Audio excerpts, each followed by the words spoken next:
take a deep breath and clap once, just to bring us present in this marvelous community that has been developing since 1990.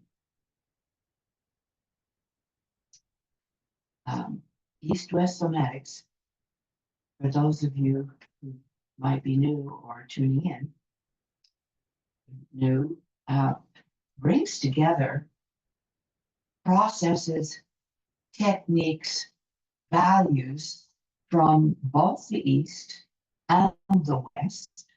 And in terms of meditation, I've learned most of what I know from the East in terms of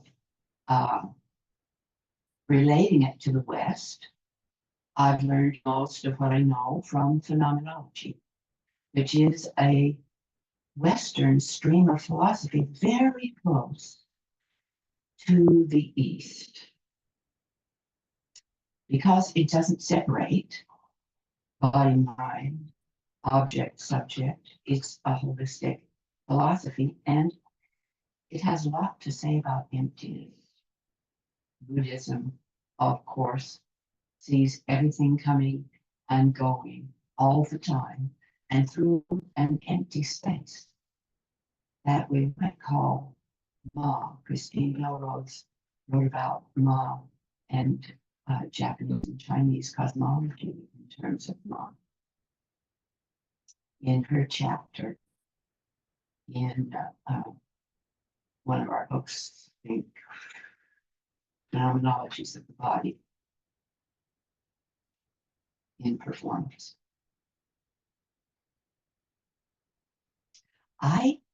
Because of the East,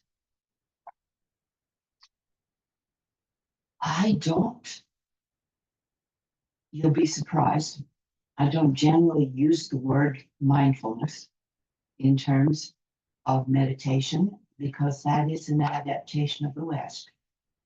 Of course, the Japanese words or the Chinese words or the words from other Eastern countries that typify meditation would come out of their languages, and they don't use mindfulness. There are a lot of values that cross over into what the West calls mindfulness, however. I also separate meditation from active visualization, and many people in the West practice what they call meditation as active visualization. So today I'm using the word silent meditation to distinguish the approach that comes out of emptiness and sitting still and quietly, because it gives you an acquaintance with your own mind, not a visualization that someone has given you. And it is the most difficult kind of meditation in Zazen. And I'm not going to teach you Zazen. I couldn't pretend to do that, but some of the values are there. In Zazen, they call it shikantaza, that just sitting is the most difficult form of meditation. They teach counting in the beginning. You count to 3 and you go back and just to empty. You empty the mind, tabula to empty out and have a clean slate. Is it possible? No. But it is a good practice. And sometimes we get to places that are truly peaceful and enter into wonderful, joyful states of innocence and what might be called no mind in Zen, this erasure. I've been reading Time and the Soul from Jacob Needleman. He was my daughter's teacher in philosophy and religion at San Francisco State, and I got to know him, and he has written a lot of books, religion from various cultures, Time and the Soul. And I just opened it this morning, he talks about timelessness. And that innocent place is not about childhood. It's a deeper place where we are truly innocent and not suffering. It's a metaphysical place. Have we been through suffering? I think all of us have. Richard has written a great deal about it.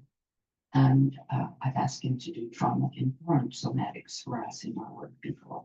She does a marvelous job with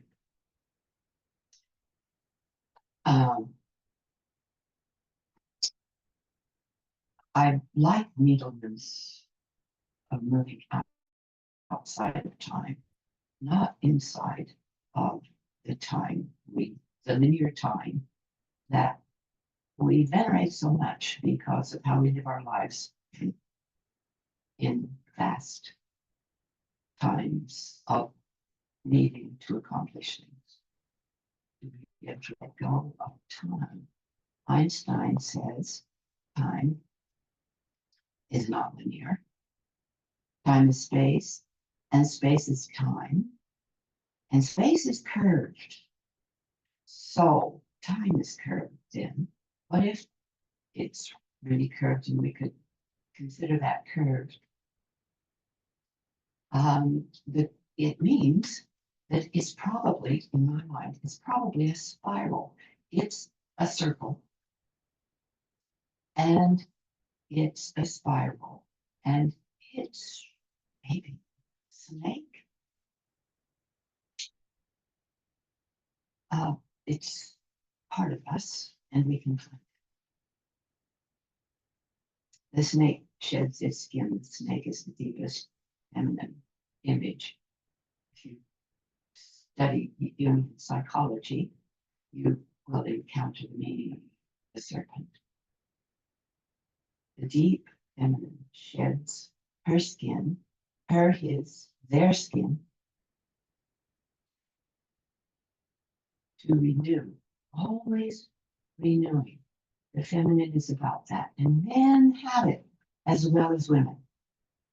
And we have a male side, all of us, which is about strength. To be able to bring together animal and animus is a spiraling process, I think.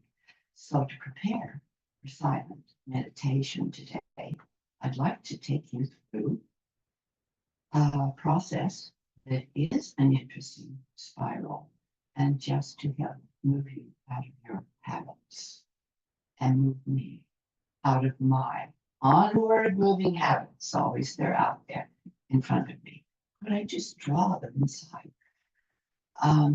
I call this the art of walking backwards. And I've written an article called The Art of Walking Backwards. If anybody wants it, you can ask me, but I'll try to find it. I wrote it. It got translated into Portuguese. I wrote it for a Brazilian journal, and they translated it into Portuguese. Why walk backwards? I think you're going to find out. It's not something we do every day. And I'll ask you to take an easy breath with you as you walk backwards in a spiral. And you don't need much space to walk backwards in a spiral. If you're going to go across the room in a spiral, you have to keep looking behind you. You don't want to bump stuff, right?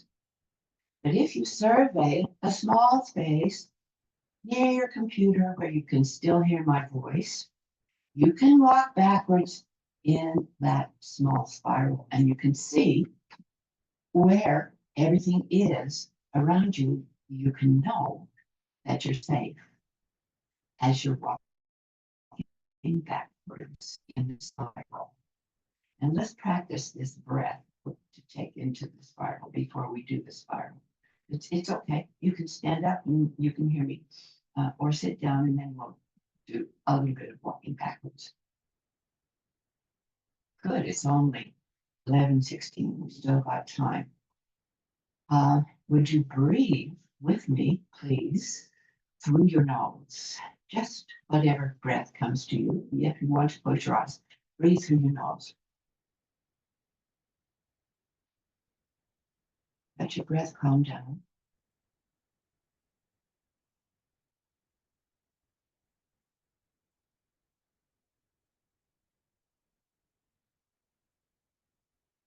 Feel as your breath calms down that there might be a little bit of drag on your breath.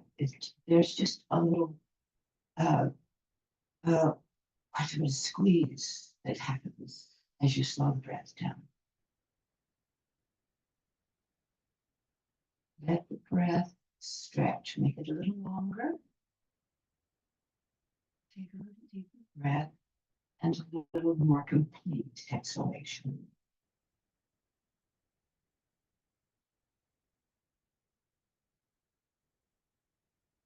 That's good. I can feel it as a group. It's so easy. Beginning to clear the mind and to find a clean slate. Tabula rasa. Now take this breath, keep it easy, not too much drag, just an easy breath through the nose, because when you breathe through the mouth, you're grasping for air and you're creating panic. So breathe through the nose and then begin to walk backwards in a circle, and I'll take you through this walk. I think you can still hear my voice.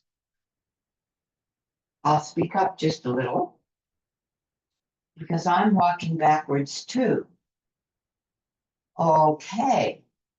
It doesn't matter which way you take this circle, but notice if you take a slow, conscious step back, that the ball of your foot and your toes touch first. They will do this naturally. And just notice that. Keep breathing through the nose, going slowly. This is an art. Remember, this is the art of walking backwards.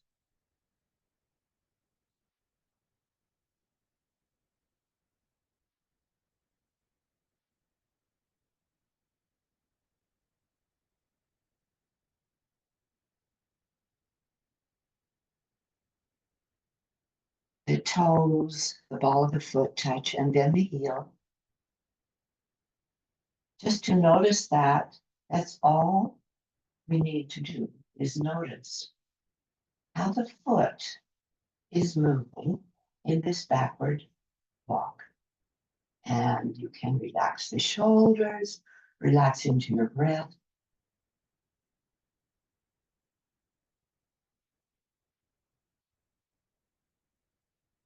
Now, wherever you started this circle, can you make it a little smaller?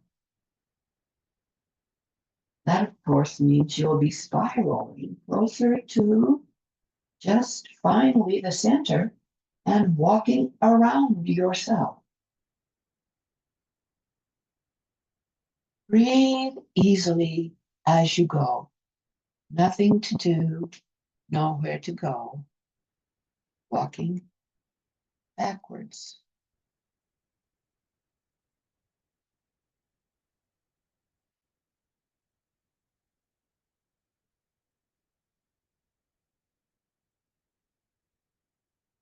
Smaller and smaller circles, smaller, soft, slow.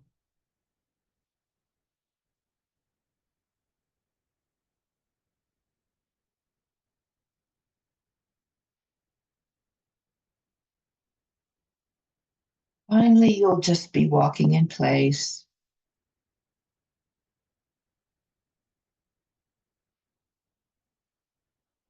Toe of the foot, the ball of the heel, toe ball heel. The consciousness of the foot and breath. Of course, that moves through the whole of you.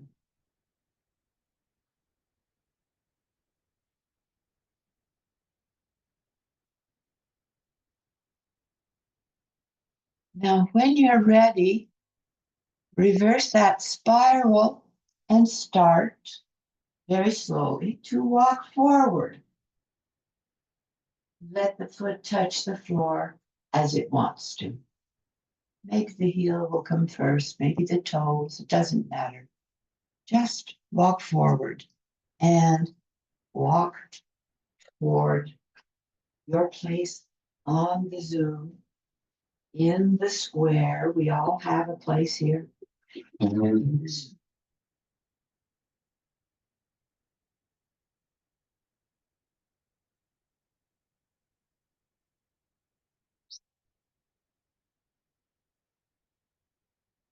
Find comfort in your sitting when you return.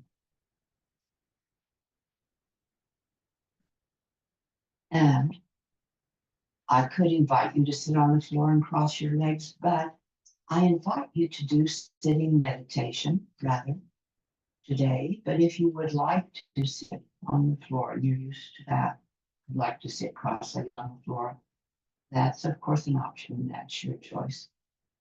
But how about sitting meditation? It's a great way to meditate. They teach it as an option in yoga. I learned Siddha Yoga with Guru Maharishi Vilasananda in the Oakland ashram where I lived for quite a while. She wasn't there, but she was present within her aura and her teachings. It was allowed that we could lie down if we had bad backs, if we had hurting hips or knees that were a problem. We could lie down outside of the group. Otherwise, it was cross-legged meditation. In Zen, I learned how to face a blank wall to meditate and meditate for an hour. We chanted for an hour before we meditated for an hour. And that's what we did in Siddha Yoga. I learned how to chant the Guru Gita there in Siddha Yoga and then meditate with the group. And I think Deborah learned that also.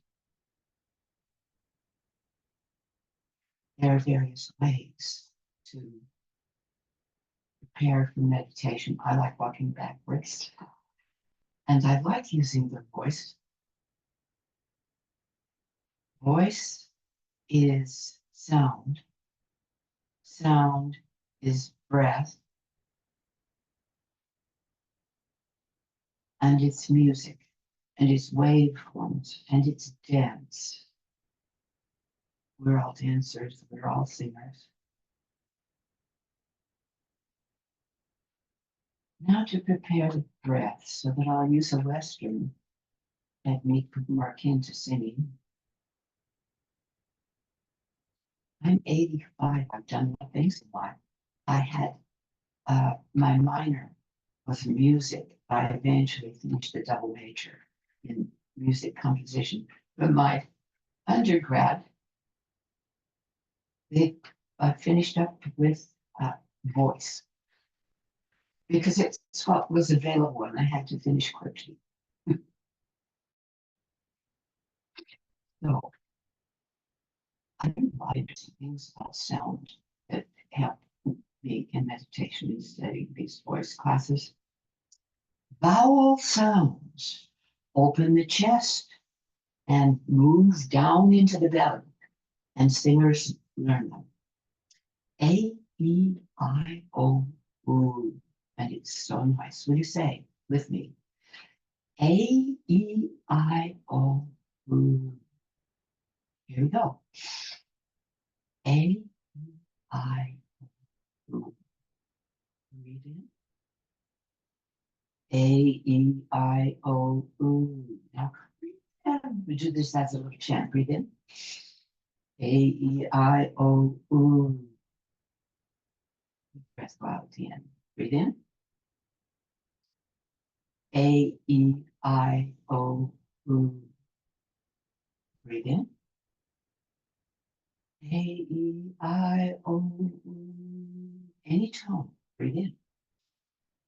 A, E, I, O,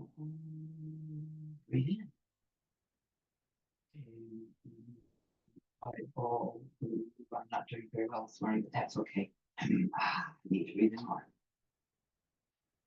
A, E, I, O, U. Now we're going to connect those vowel sounds by making them longer. I'll try it. A, E, I, O, U. Let that U go out there. A, E, I, O, U. And A, I.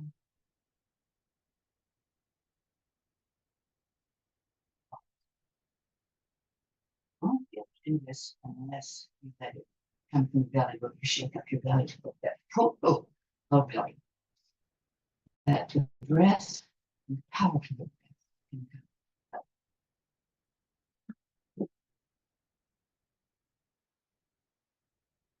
Now, simply and very easily, we've opened up this low breath. We've opened up to sound.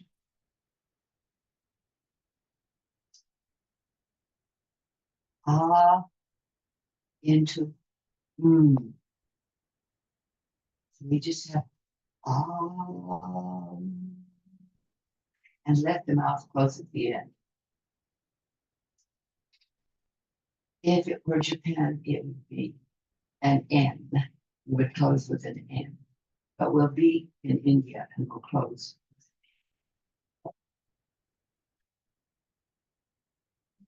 Easy breath, anytime. Oh.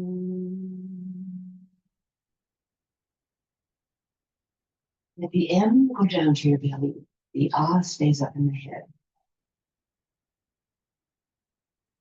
Oh.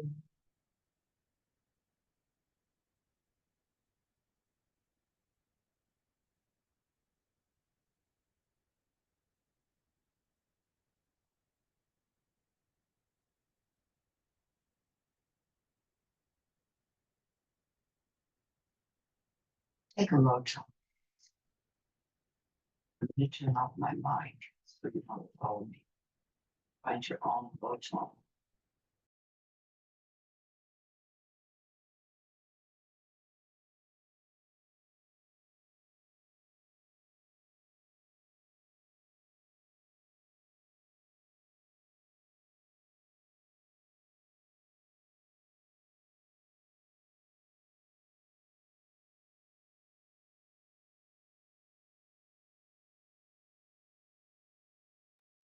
And I just discovered what happens when you really soften that low tone.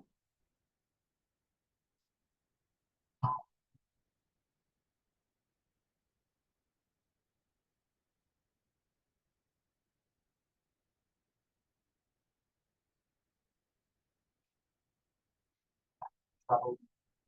Yeah, yeah, that's fine. Oh,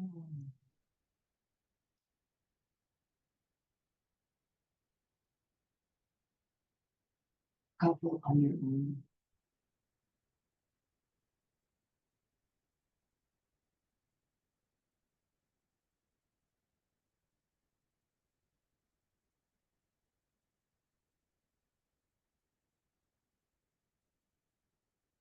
I see. Now, so hopefully you feel a little buzz in your head, a little more liveliness in your chest and belly.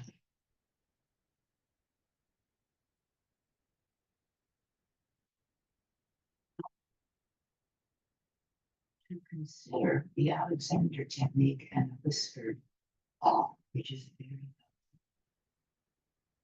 it's like what we have to do.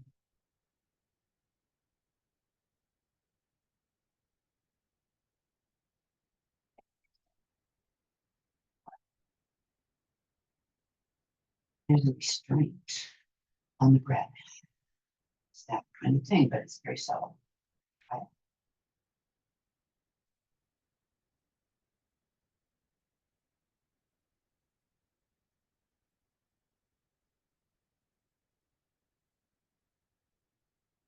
Again, you can take a deep breath in.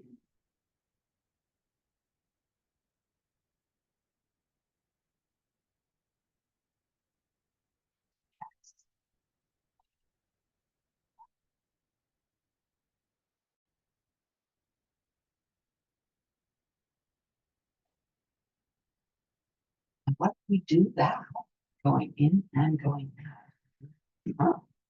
Not through the mouth, but through the nose. Right?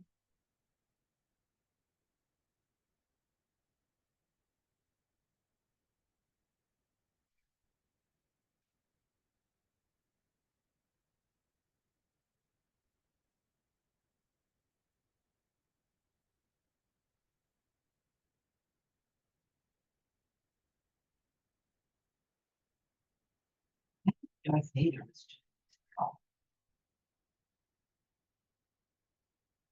And that just is for you. Marilyn Monroe studied the Alexander technique, and she said she never entered a room without doing whisper at all.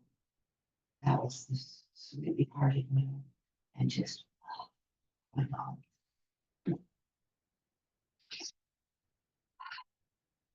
Let all that go, brush it off.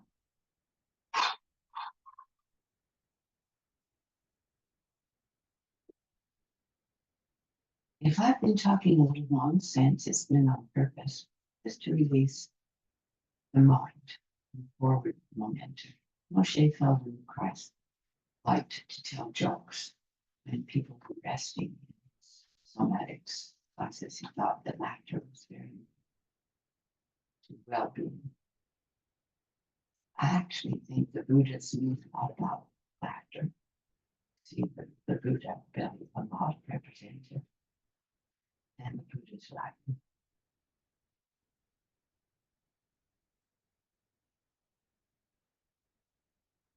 Now just rest into your own breath and find where it is.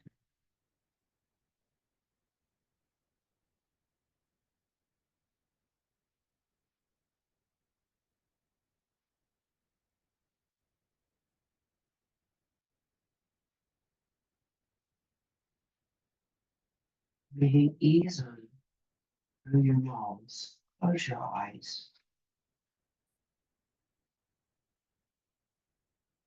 Let your hands find a position they would like, any position you would like. Open your eyes for just a moment. There are some positions I like to teach, but I've learned this is integration. You can just put it in your lap. This is from Guru Mind and Seated Yoga. Just link your fingers together, put them in your lap. It's integration. In Zen, it would be holding the left hand in the right and touching your thumbs and putting that in your lap. In more formal yoga, this would be the seal of knowledge, if anyone would like to use it. I like it a lot. You can practice using the other fingers and let them bring whatever they bring to you. Placing the hands face down on your lap. You can't see this, but you know what I'm talking about. Just resting your hands palms down on your lap. That represents surrender, and it reminds you to rest your shoulders. Turning the palms up represents receptivity, waiting for a gift from the unconscious. So you choose or make up your own hand mudra. Close your eyes once more.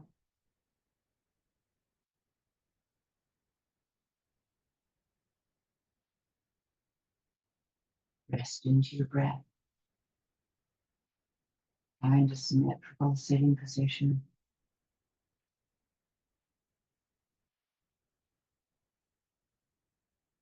In the chair, don't rest your back against the chair. Sit forward. So you require your back to hold itself. And you use the chair as an avoidance for your meditation but the chair and it offering to you holds for you, and your feet squarely placed on the floor as an affordance. Be heard beneath your feet.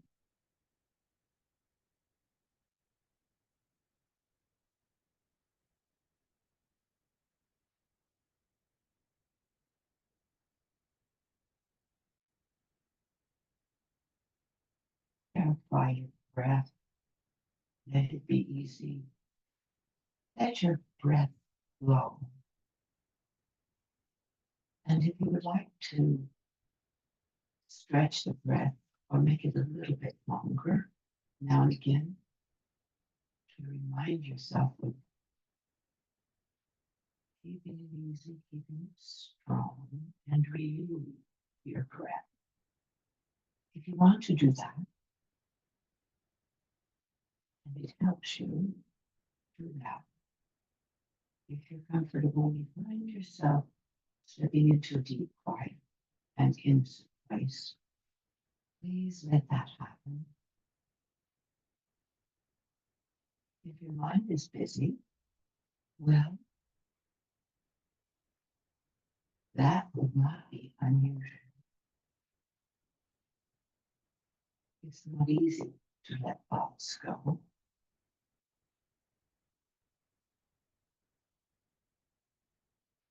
But they are just thoughts. They're not all of you.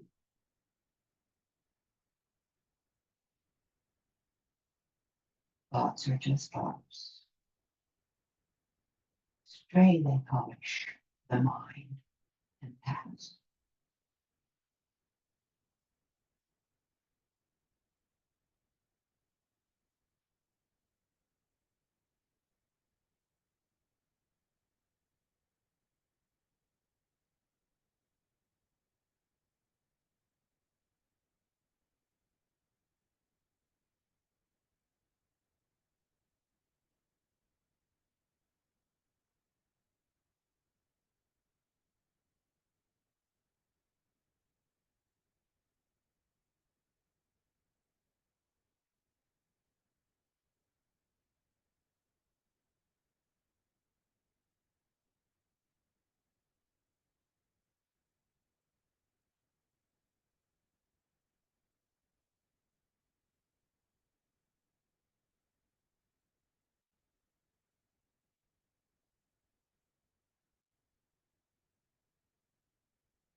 When you're ready,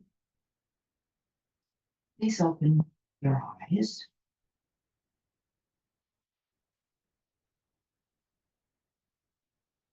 and let the light come to you.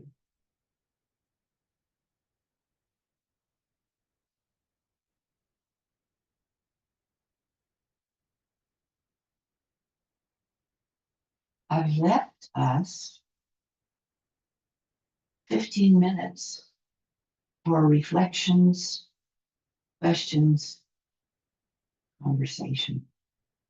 If you want to turn on your mic, peoples, and become present to the group and our community, I invite anything you'd like to say.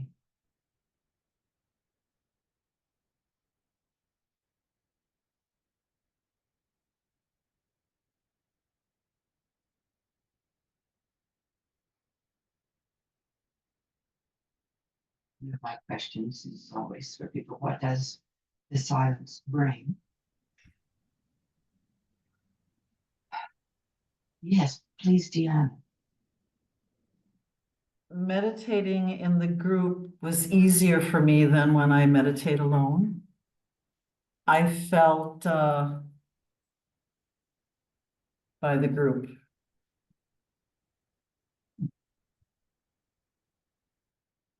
I did too, thank you. And there was another handout. What does the silence bring? Okay, Richard. I'll add a little bit of dimension to this experience and to meditation. I had an opportunity in my master's degree to do an independent study course that I developed that really wound up being my favorite academic paper, more so than my thesis, actually. And the paper was Mindfulness of Breathing, the intersection of yoga, Buddhism, and Western neuroscience.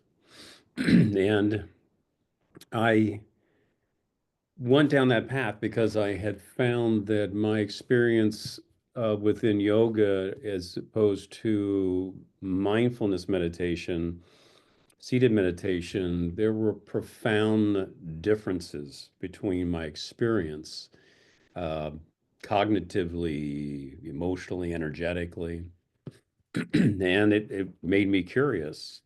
And the yoga that I practiced was not, it was not my Ashtanga yoga days of gymnastics. It was a very gentle form of yoga. But the one difference between the two, because yoga in its fullest expression is a mindfulness practice. Every bit of it is a mindfulness practice.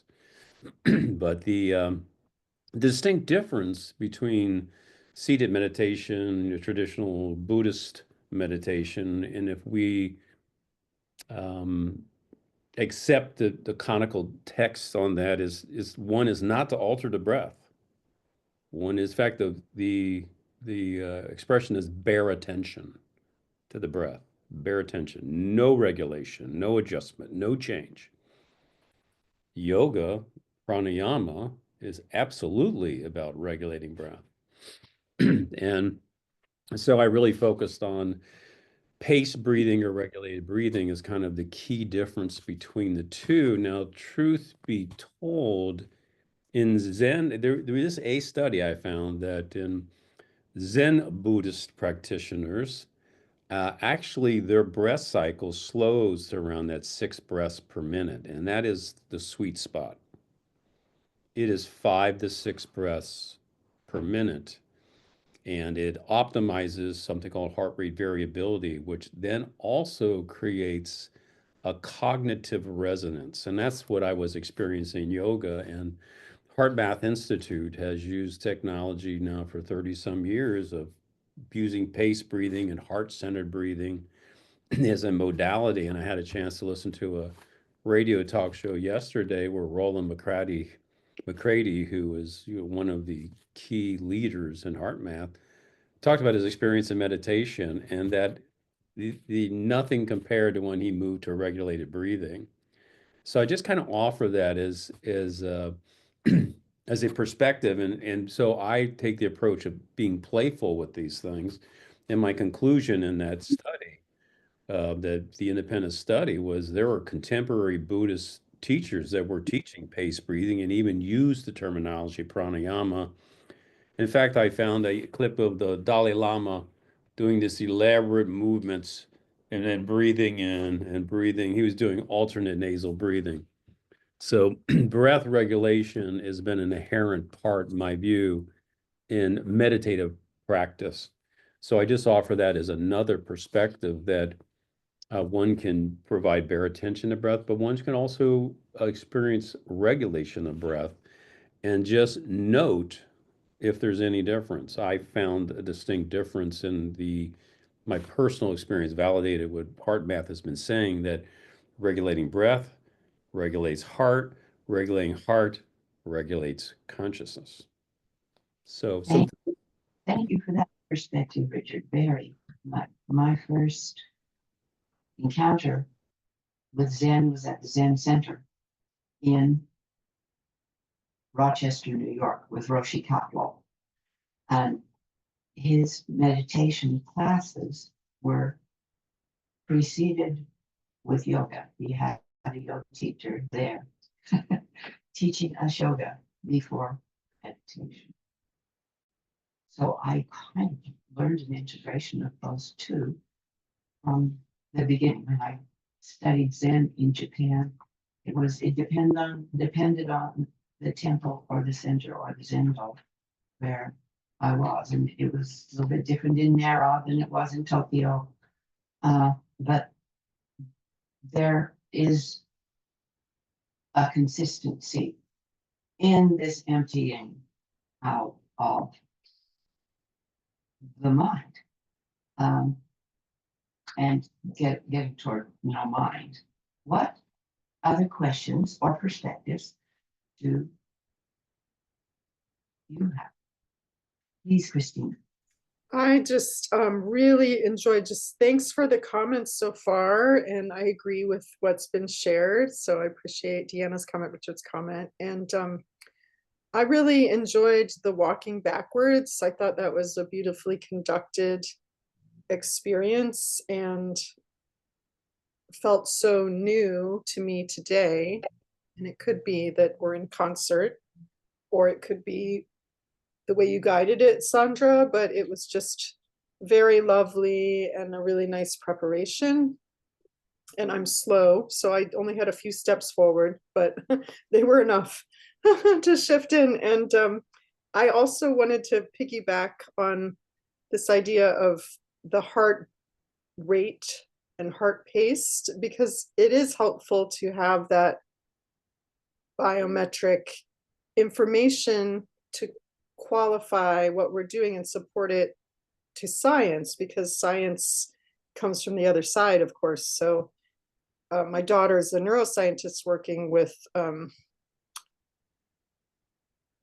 ethnicity and expression and modifying the prerequisites, I would say, for like developing PTSD and looking at what are the strengths in community. And she's establishing a lab at Duke based on her research. And when we talk somatics and yoga, my daughter, who was just a toddler when I met Sondra and started this work, says, well, science wants to see the figures, Mom. Science wants to see the data, Mom.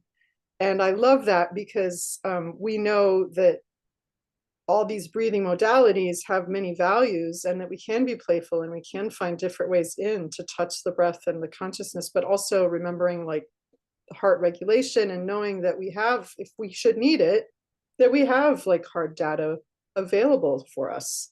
I just think that's wonderful, and perhaps can help us impact more lives with more efficacy, which is cool.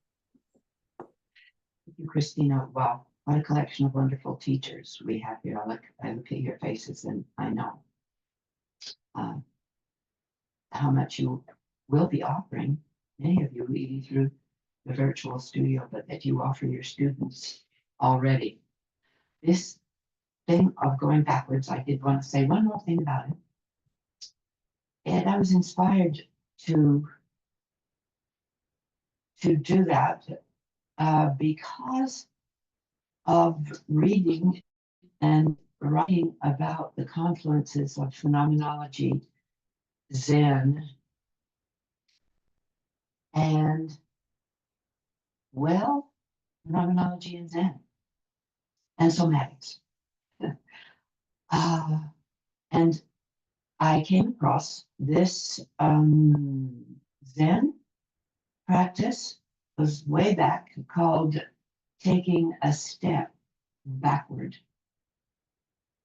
That to move into suchness and things as they are requires us to receive a little bit and receive.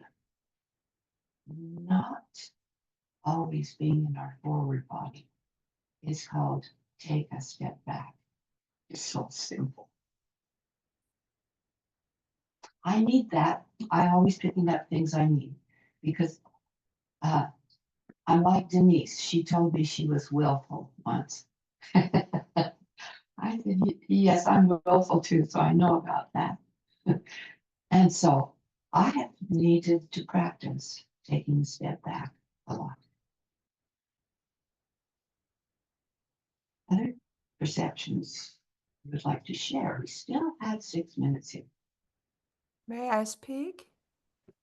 Please, Christina, or we call her Cree. Oh, the Cree doesn't appear here anymore. Pardon me. Cree, Christine. So it was wonderful to meditate with all you ladies and gents and everyone. It's so good to see you again, even if we're not together. So nice. And while I was doing the exercises, I'm here with my dog. I'm sure some of you have animals at home near you or a toddler. And whenever I meditate, my dog starts to breathe regularly and loudly. And I have to share that next to the wind and the sun shining, the breath of my pet near me when I meditate has got to be the most soothing, grounding, caring sound. So I wanted to share that. What a wonderful sound to accompany such a practice. Merci. It's good to see you, girls. Thank you, Cree. I see all the hearts going up. Denise, please. I don't have a thing to say, but when Cree mentioned her pet, I have actually a snake. Would you guys like to visit with her? It might, sometimes people get creeped out by snakes, but she's just a corn snake. I'll bring her, grab her.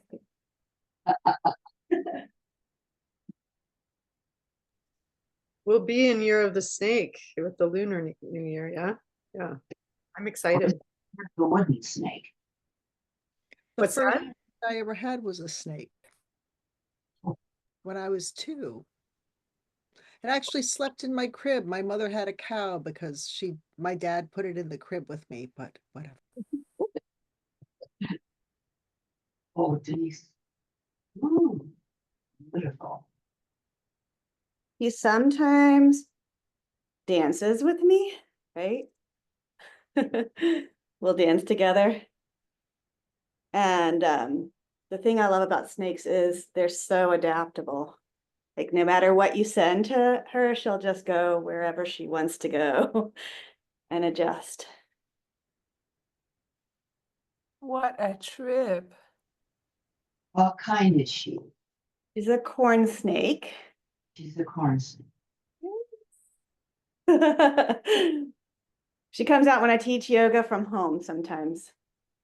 We'll watch her and then we'll have a yoga practice based on our snaky spine or whatever seems appropriate at the time, spirals.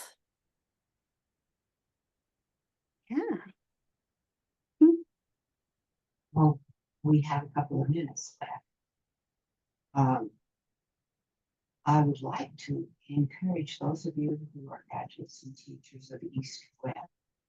I just want to say how awesome this about My speaker is speaking to me. Yeah, so my dog was actually in the kitchen and he was kind of barking.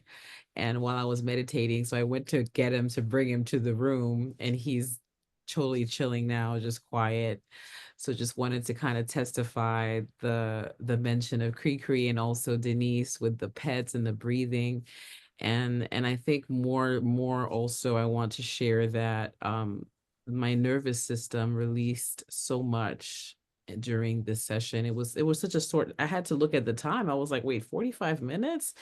And I think that was all it took for my nervous system to just completely get regulated. So thank you, Sensei. Thank you, Sondra. Thank you, everyone, for being part of that release and helping to regulate our nervous system, which is, I think, the ultimate goal of sitting in meditation and dealing with the stress of daily life. So thank you so much.